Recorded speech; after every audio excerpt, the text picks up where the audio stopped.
చిన్న శ్లోకం.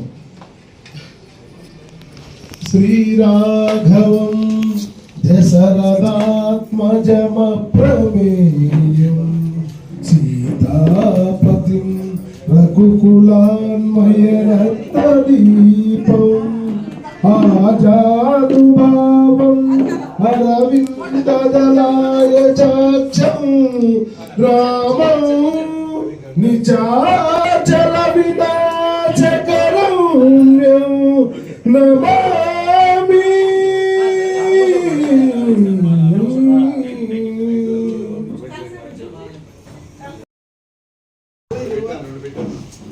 ఎంతటి గొప్ప కళాకారుడే అని అలా నిలబడిపోయి చూస్తూ ఉంటారు. ఇంత గొప్ప బుర్రకథ కళాకారులు, వీరికి జాతీయ స్థాయిలో ఈరోజు అవార్డు వస్తుంది.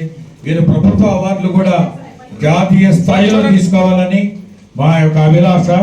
మీరు ఈ యొక్క పురస్కారంతో